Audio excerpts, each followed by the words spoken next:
Just Say No to Dancing, written and read by Christopher J. Jones. Spoiler alert, my title serves as the short version of my thesis, which is that if you know what's good for you and you want to live a long and fruitful life, you will try not to dance. I say try as though it takes effort not to jump about, kicking and twirling, with arms variously akimbo and aloft. That's because nowadays, Western culture seems to have been hijacked for the express purpose of pro-dance messaging. Singers of all genres urge us to variously hit the floor, shut up and dance with me, do the whip, not to mention the nae-nae, which is the gateway dance to the stanky leg, and to sing and dance not only in the warmth and dryness of indoors, but also in the rain. Just try to go through life in a dignified, stately fashion, and you will be beset by friends and even strangers, all urging you to lose your blues and cut foot loose. Why? Why do I have to cut loose? Foot loose? Why can't I enjoy the natural-born tightness of my feet? And I'm not blue, thank you. This is my natural resting facial expression. Since we're on the subject of the looseness of feet, let's start by examining that well-known 1984 horror movie, Footloose. It starts out beautifully, depicting life in a small town where a valiant man of God has finally succeeded in squelching the dance instinct in the entire population. Now at last, a whole community is ready to take the next step on the path to righteousness, from which people so often stray once they start doing the jitterbug, the twist, and, brace yourself, the cha-cha. But before they can complete the next step on that holy path, along comes a 26-year-old 12th grader from Chicago. Perhaps enraged by his inability to graduate from high school, he sets about forcing the good people of this town to give up their higher aspirations and to instead spend all their free time in mindless gyrations. Why corrupt the whole town?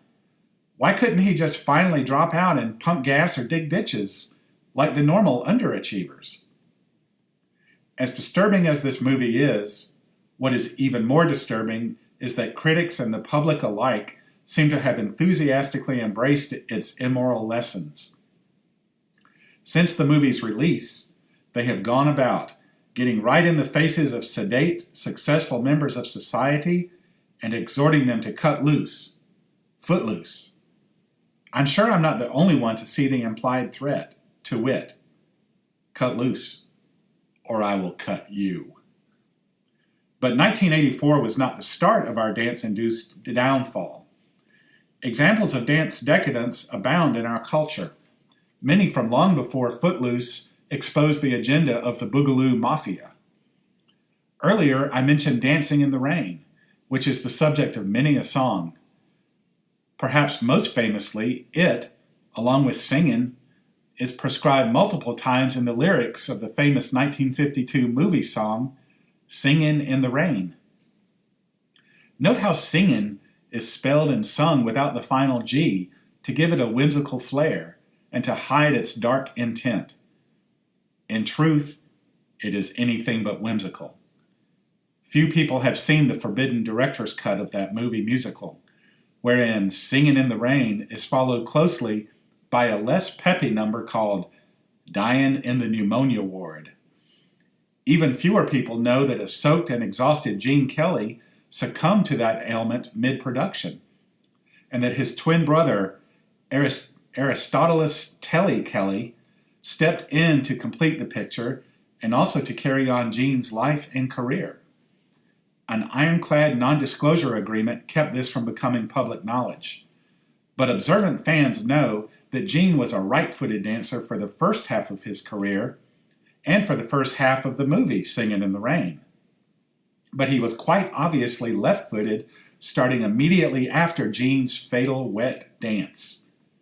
Telly Kelly was a southpaw, and therefore he was a south hoofer as well. Why the subterfuge? Because the cabal of dance pushers could not let dance take the hit to its reputation that it deserved for taking out Gene.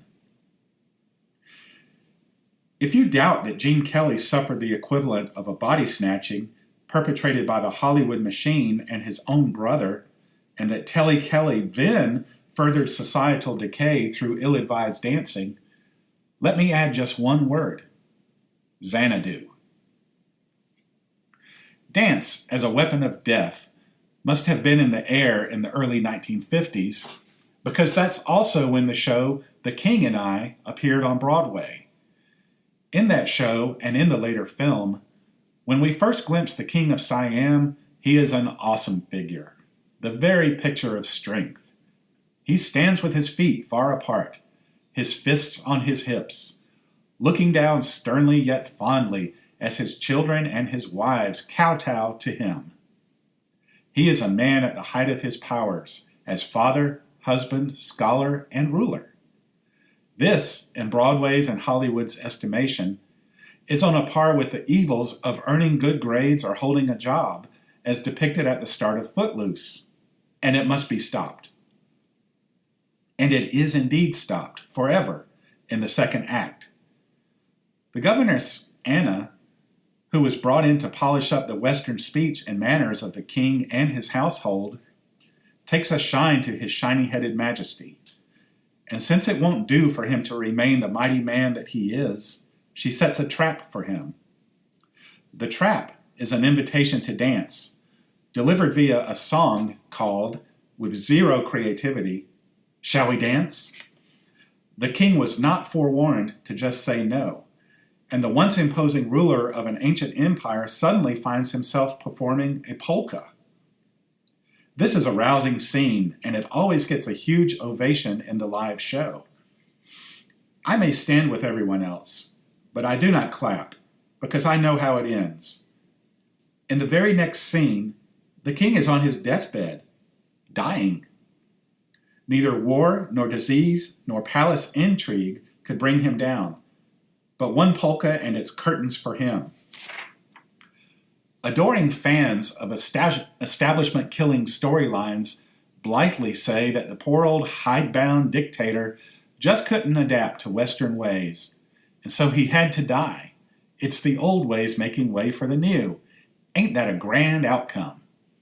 Well, no, it ain't.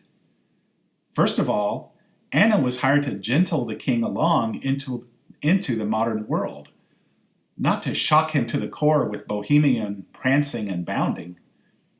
There is no accredited school in the world that would spend the first day teaching the phrase et cetera, and then jump straight into unnatural hip and leg movements set to music.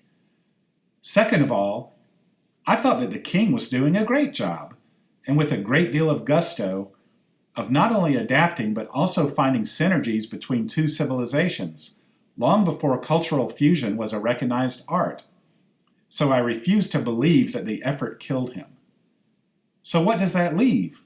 What is the one thing he does in the show that cannot reasonably be reconciled with Siamese culture and kingly posture, and that is so awful that it could lead to the sudden onset of total organ failure?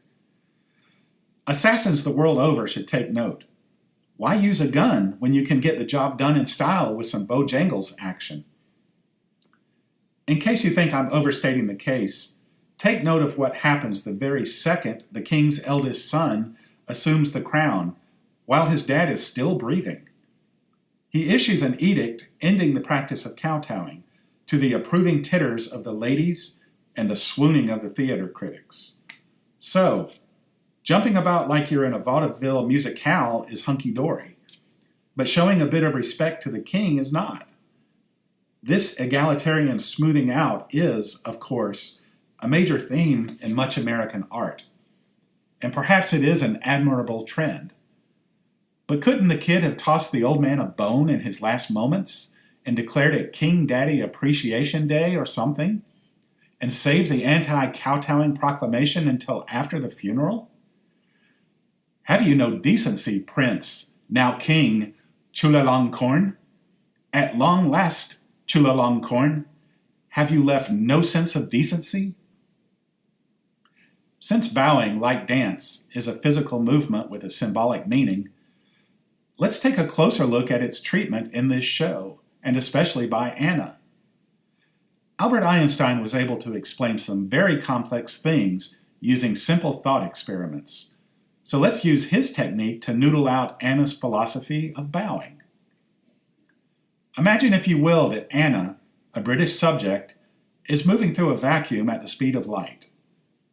Approaching at the same speed from the opposite direction is Queen Victoria, chosen because this story takes place during that great lady's reign. Assume that both ladies are perfectly spherical. This is not body shaming, it's physics. Their paths are such that they will pass within a few feet of each other. At that point, which of the following actions do you think Anna will perform? Will she A, deliver a lecture denouncing the custom of bowing? Or B, deliver such a hard and deep curtsy that her knees will pop, and she will risk banging her chin on the ground in obeisance to the passing monarch? I think we all know the answer. It's not bowing that is bad. It is only bowing to someone other than the British monarch that is bad. From this experiment, we can derive the equation A equal H squared, where A is Anna and H is hypocrisy. Back on the subject of dancing, let's look at its consequences in one more film, Dirty Dancing. Baby's parents were much happier, and she had a pretty awesome life. Back before Patrick Swayze cha-cha'd her out of the corner and into the sack in that dirty summer workers' cabin.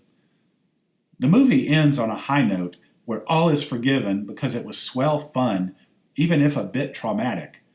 But it doesn't show the return home, and Baby's mom tearfully burning her daughter's hope chest and nervously watching her tummy for a telltale bulge. That Catskills Resort all-inclusive vacation package was quite the bargain, wasn't it, Mom and Dad? I don't have to do a lot of work to indict dancing in this movie because the filmmaker did it for us right there in the title. Dancing? Dirty. Enough said. I hope this cultural survey will inform your decision the next time you are faced with that fateful question. Shall we dance? The end.